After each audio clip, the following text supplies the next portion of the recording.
Bonjour à tous, toujours dans le chapitre de la croissance externe, nous allons étudier aujourd'hui le montage du LBO, Leverage Buyout.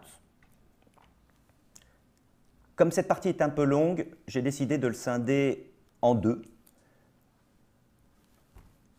Développement d'une entreprise vu par les fondateurs. En effet, quand les fondateurs développent une entreprise, il y a deux phases. À court terme, lorsque les fondateurs développent une entreprise, ils ne peuvent quasiment pas se rémunérer. Et cela peut durer quelques années.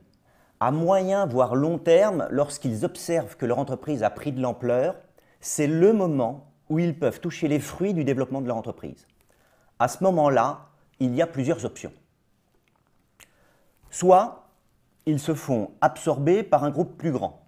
C'est dans l'hypothèse de la fusion, ça nous l'observerons, il y aura une société qui viendra les absorber. Soit ils peuvent vendre certaines de leurs actions ou la totalité à des tiers. Autrement dit, là, à ce moment-là, ils sortent de l'entreprise. Ou alors, et c'est là que nous allons l'étudier, il peut monter une opération de LBO, c'est-à-dire créer une structure supérieure à l'entreprise et, si possible, devenir propriétaire de la deuxième. Observez. Vous avez là une entreprise qui est l'entreprise cible, c'est-à-dire l'entreprise d'origine, celle dans laquelle travaille le fondateur de l'entreprise. Quand je dis fondateur, les actionnaires, les associés. L'idée, dans une première étape, c'est de monter ce qu'on appelle une holding. Une holding que les anglo-saxons peuvent appeler holdco ou newco, hold voulant dire détenir. C'est donc une structure qui n'a pour vocation que de racheter une autre structure. Alors évidemment, à quoi elle sert? Eh bien, dans une seconde étape, l'idée, c'est que la holding vienne racheter le capital de la société du dessous, la société cible. Et évidemment, ces actifs financiers, c'est quoi? Ce sont des actions classiques. Alors j'ai mis supérieur à 95%, c'est un petit peu pour des aspects fiscaux. On verra à un moment donné que fiscalement parlant, ça peut être très lucratif à condition qu'on soit extrêmement majoritaire dans la détention. Alors évidemment, la question c'est qui détient? Eh bien, qui détient le capital ici? L'idée, c'est que le fondateur soit le fondateur de la première. Autrement dit, c'est le fondateur X qui rachète au fondateur X. Alors, évidemment, l'autorité des marchés financiers est assez suspicieux sur ce genre de montage. Donc, en règle générale, il ne faut pas être le propriétaire à 100%, trouver des prête-noms, etc. Alors, le gros problème, au fond, mais qui paye ces actifs financiers? Parce que vous voyez que les actifs financiers sont ici, et on voit bien que le financement, c'est capital et emprunt. Eh bien là, l'idée, alors ça ne va pas tellement vous plaire, ce n'est pas tellement éco, ce n'est pas tellement RSE, c'est de faire l'utilisation du levier financier. J'ai donc réservé le reste de cette section à l'étude du levier, d'où le terme leverage buyout, leverage voulant dire en anglais le levier. La grande idée, c'est de savoir combien le fondateur doit mettre d'argent par rapport à un prêteur de capitaux externe, comme une banque. Exemple, imaginez une entreprise, quelle qu'elle soit, dont le capital social il soit de 200 000. S'il est inscrit comme ça, emprunt zéro, ça veut dire que l'actionnaire a décidé de financer tout seul. Voilà le compte d'exploitation, c'est-à-dire le résultat comptable de l'entreprise. Il est de 20 000 euros. Les charges d'intérêt sont égales à zéro puisque je n'ai pas d'emprunt.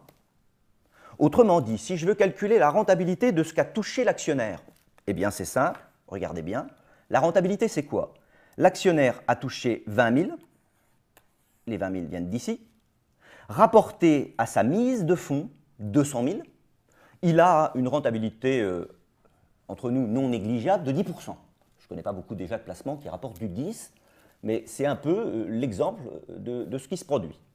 Ça, c'est ce qu'on appelle le ratio de rentabilité financière, ce que les anglo-saxons appellent le ROI, Return on Investment. C'est un petit peu le ratio qui fait bondir le commun des mortels, une entreprise ayant des bons ratios et licenciant. Voilà maintenant le montage. En imaginant que maintenant l'actionnaire ne mette pas toutes ses billes dans le capital, qu'est-ce qu'il fait? Il va chercher un prêteur, une banque, un fonds, n'importe quoi. Donc il va mettre un capital de 100 000 et un emprunt de 100 000. On a bien nos 200 000. À ce moment-là, évidemment, l'emprunt, j'ai mis 5% forfaitaire. Qu'est-ce qu'il passe?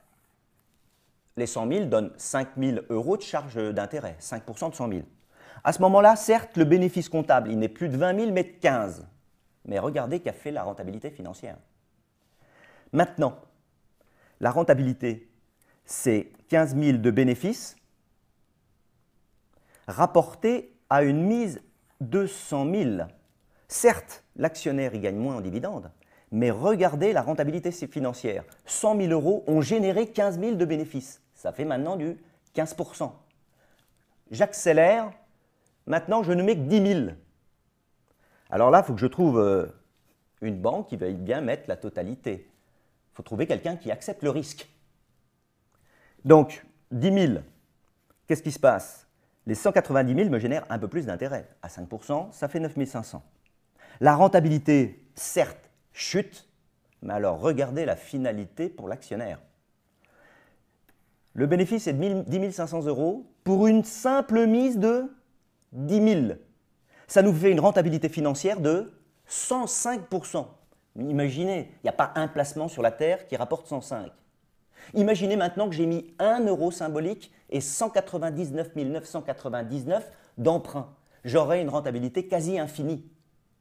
C'est le principe de base du LBO, c'est le principe de toutes ces crises qu'on a observées sur les subprimes, etc. C'est quand les fondateurs d'une entreprise misent peu et font prendre le risque à des prêteurs qui eux-mêmes, par voie de répercussion, font prendre le risque à d'autres prêteurs, jusque certains consommateurs finaux qui ont placé leurs sous.